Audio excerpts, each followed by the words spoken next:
Okay, this lesson is for Illustrator students who are setting up a project file. So the default is always going to be 8.5 by 11 unless I specify something else. You can change it from horizontal to vertical composition here. It's 8.5 by 11 because that is the size of printer paper. And we go ahead and create. And one of the biggest issues is that the default doesn't normally have the rulers, and that's what we really need to make sure that we're creating equal quadrants so that we can create our 4 separate spaces.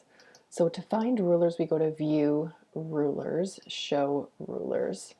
And then once we have that, what's great is we can use guides. And guides are lines that help us divide up the page, but they don't actually print.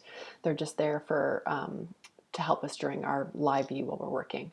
So if we click and drag from our ruler, you'll see that you can pull out a line, and half of 8.5 is 4.25, which is there.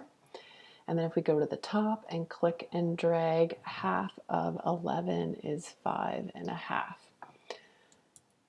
So that should be perfectly equal. And then what I can do is come in here with my rectangular marquee tool, and I can make each quadrant have a different color to begin.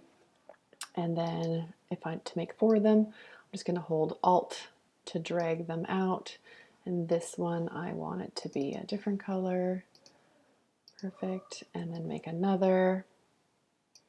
And I can make these exactly the whole size of the rectangle.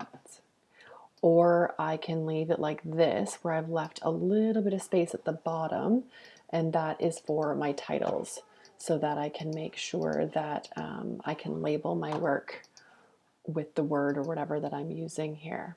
Oops.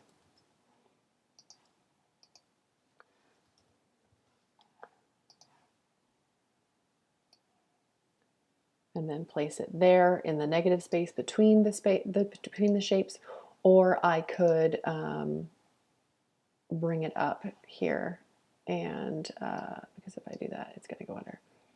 Or I could put it on the composition, depending on which you prefer. And that's it for dividing up your page into equal quadrants.